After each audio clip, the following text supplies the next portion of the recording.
বর্তমানে বাংলাদেশের interim government একটি মাস্টার প্ল্যান নিয়ে এগিয়ে যাচ্ছে। এই মাস্টার প্ল্যানটি হচ্ছে দক্ষিণ এশিয়ার উপর বাংলাদেশের যে নির্ভরশীলতা রয়েছে, বিশেষ করে ভারতের উপর যে নির্ভরশীলতা রয়েছে, এই নির্ভরশীলতা কমিয়ে আনা। অর্থাৎ বাংলাদেশ চাচ্ছে এই অঞ্চলের বাইরে তাদের নির্ভরশীলতা বা তাদের যে কানেকশন রয়েছে তাকে বৃদ্ধি করা। আমাদের আশেপাশে প্রতিবেশী দেশগুলোর মধ্যে সবচেয়ে ক্লোজ হচ্ছে দক্ষিণ এশিয়ার দেশগুলো, যেখানে পাকিস্তান, ভারত, আফগানিস্তানের মতো দেশ রয়েছে।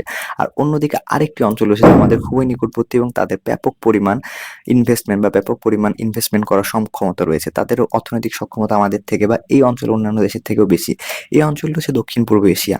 অর্থাৎ আসিয়ানে যে 10টি দেশ রয়েছে, ইন্দোনেশিয়া, মালয়েশিয়া, ফিলিপাইন, ভিয়েতনাম বা থাইল্যান্ডের মতো দেশগুলো, এই দেশগুলো বাংলাদেশের সাথে যদি ভালো সম্পর্ক স্থাপন করতে পারে বা বাংলাদেশ যদি এই দেশগুলোর সাথে ভালো সম্পর্ক স্থাপন করতে পারে, তাহলে দক্ষিণ এশিয়ার অনেকাংশ দেশের সাথে আসলে বাংলাদেশের তেমন ভালো সম্পর্ক মেইনটেইন না করলেও চলবে।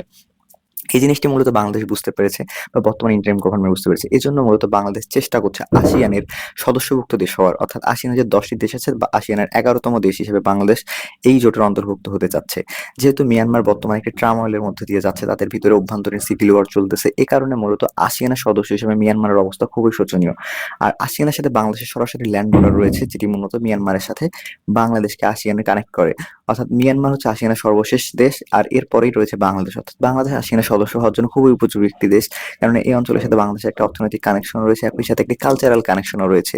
আর এজন্যই মূলত বাংলাদেশ আসিয়ানের সদস্য হওয়ার জন্য মালয়েশিয়ার যে প্রধানমন্ত্রী ছিলেন আনোয়ার ইব্রাহিমকে বাংলাদেশে আমন্ত্রণ করে এবং তার মাধ্যমে ডক্টর ইউনূস মূলত আসিয়ানের সদস্য হওয়ার জন্য মালয়েশিয়ার সাহায্য চায়। এছাড়া ইন্দোনেশিয়ার সাহায্য চেয়েছে বাংলাদেশ আসিয়ানের সদস্য হওয়ার জন্য।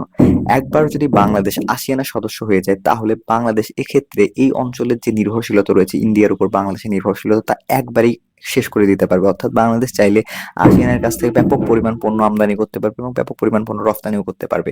অর্থাৎ ভবিষ্যৎ পৃথিবীর অর্থনীতি যেহেতু আসিয়ানের উপর, বিশেষ করে এশিয়ার যে দেশগুলো রয়েছে, এর মধ্যে সবচেয়ে উচ্চ অর্থনৈতিক গ্রোথ রয়েছে বাংলাদেশ, ইন্ডিয়ার পাশাপাশি আসিয়ানের যে 10টি দেশ রয়েছে, 10টি দেশের মধ্যে।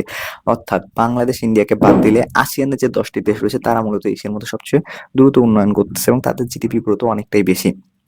অর্থাৎ এই অঞ্চলের ইকোনমি আসলে দক্ষিণ এশিয়ার 2টি দেশ বাংলাদেশ, ইন্ডিয়া আর অন্যদিকে আসিয়ানের যে 10টি দেশ তাদের উপর নির্ভর করতেছে। বাংলাদেশ যদি এই মুহূর্তে আসিয়ানের সদস্য হয়ে যায়, তাহলে বাংলাদেশ এক্ষেত্রে অনেক বড় একটি ব্রেক থ্রু আনতে পারবে এবং আসিয়ানের মাধ্যমে বাংলাদেশের যে আমদানি রফতানি রয়েছে এটিকে অনেক বেশি বৃদ্ধি করতে পারবে। আর আসিয়ানের দেশ হওয়ার পর এই 10টি দেশের সাথে বাংলাদেশের একটি ট্রেড ফ্রি চুক্তি হয়ে যাবে, কেননা আসিয়ানের দেশগুলো নিজেদের মধ্যে বাণিজ্য মুক্ত বা খুবই কম পরিমাণ শুল্কে পণ্য আমদানি রফতানি করে। এতে তাদের ভিতরে যে অভ্যন্তরীণ ট্রেড রয়েছে তা অনেক বেশি বৃদ্ধি পায়। অর্থাৎ এই দেশগুলো তাদের বাণিজ্যগত নির্ভরশীলতা শুধু নিজেদের মধ্যেই বরাদ্দ রেখেছে। অর্থাৎ আমেরিকার উপর খুব বেশি নির্ভরশীল না থাকার চেষ্টা করে বা পশ্চিমাদের উপর খুব বেশি নির্ভরশীল না থাকার চেষ্টা করে, কেননা পশ্চিমারও হঠাৎ করে অর্থনৈতিক নিষেধাজ্ঞা দিতে পারে বা চীনের পক্ষ থেকে হঠাৎ করে অর্থনৈতিক নিষেধাজ্ঞা আসতে পারে। এ ধরনের সমস্যার শিকারও রয়েছে। এই জন্য বাংলাদেশ যদি আসিয়ানের সদস্য হয়ে যায়, তাহলে পুরোপুরিভাবে আসিয়ানের দেশগুলোর উপর নির্ভর করে তাদের আমদানি এবং রফতানি নির্ভর করতে পারবে এবং এতে করে বাংলাদেশ অন্যান্য দেশের উপর তার নির্ভরশীলতা কমিয়ে আনতে পারবে।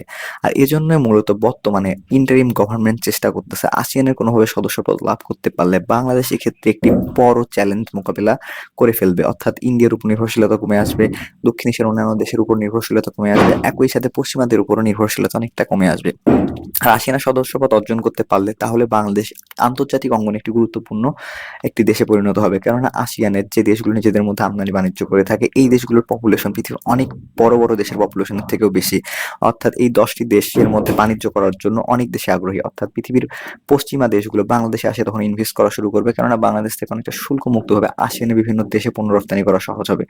যদি বাংলাদেশ আসিয়ানের সদস্য হয়ে যায়, তাহলে বাংলাদেশ আসিয়ানের যে বিভিন্ন সুবিধা রয়েছে আন্তর্জাতিক ফোরামে আসিয়ান যে গুরুত্বপূর্ণ একটি ব্লক হিসাবে, গুরুত্বপূর্ণ একটি জোট হিসাবে অগ্রাধিকার পায়, সেই অগ্রাধিকারগুলো বাংলাদেশ পেয়ে যাবে। আর মিয়ানমারের সাথে বাংলাদেশের যে সমস্যা ছিল বর্তমান সময়ে বা রোহিঙ্গা সমস্যা, এটি সমাধান হতে পারে আসিয়ানের সদস্যপদ পাওয়ার মাধ্যমে, কেননা আসিয়ান নিজেদের সমস্যা নিজেদের মাধ্যমে সমাধান করার চেষ্টা করে। আর বাংলাদেশ যদি আসিয়ানের সদস্যপদ একবার লাভ করে, তাহলে এটিকে তারা গুরুত্বপূর্ণ একটি সমস্যা হিসাবে দেখবে এবং আসিয়ান নিজেদের মধ্যে যে সমস্যাগুলো রয়েছে সেগুলো দ্রুত সলভ করার চেষ্টা করবে। অর্থাৎ আসিয়ানের ভিতরে যে সদস্যগুলো রয়েছে তাদের অভ্যন্তরে যাতে কোনো সমস্যা বা জটিলতা না থাকে, এটা তারা অনেকটা রিডিউস করার চেষ্টা করে। আর এই কারণেই মূলত বাংলাদেশ রোহিঙ্গা সমস্যা আসিয়ানে যোগদানের মাধ্যমে সবচেয়ে দ্রুত সমাধান করতে পারবে, কেননা চীন, ভারত বা অন্য কোনো দেশ, রাশিয়া বা যুক্তরাষ্ট্র বাংলাদেশের এই সমস্যা কখনোই সমাধান করবে না, কেননা তারা চাইবে যে এই সমস্যা যাতে দীর্ঘায়িত হয় এবং বাংলাদেশ ও মিয়ানমারের মধ্যে যুদ্ধ অবস্থা থাকে। আর এতে করে চীনের সমরাস্ত্র বাংলাদেশ কিনবে, একই সাথে যুক্তরাষ্ট্রের সমরাস্ত্র বাংলাদেশ কিনবে, অন্যদিকে রাশিয়ার সমরাস্ত্র বা চীনের সমরাস্ত্র মিয়ানমার কিনবে। আর এই কারণে মূলত যুক্তরাষ্ট্র বা চায়নার মতো দেশগুলো বাংলাদেশের সাথে মায়ানমারের যে সমস্যা রয়েছে তা কখনোই সমাধান করবে না। আর এই জন্য মূলত বাংলাদেশে আসিয়ানে যোগ দেওয়া উচিত, অর্থনৈতিকভাবে শক্তিশালী হয় এবং আঞ্চলিক যে সমস্যাগুলো আছে সেগুলো সমাধান করার জন্য। তো এই বিষয়ে আপনাদের গুরুত্বপূর্ণ মতামত জানতে পারেন আমাদের কমেন্ট বক্সে। আর আপনারা কোন বিষয়ে ভিডিও চান তাও জানাতে পারেন আমাদের কমেন্ট বক্সে। আমাদেরকে সাপোর্ট করার জন্য ভিডিওতে লাইক, কমেন্ট ও শেয়ার করতে পারেন। বাই।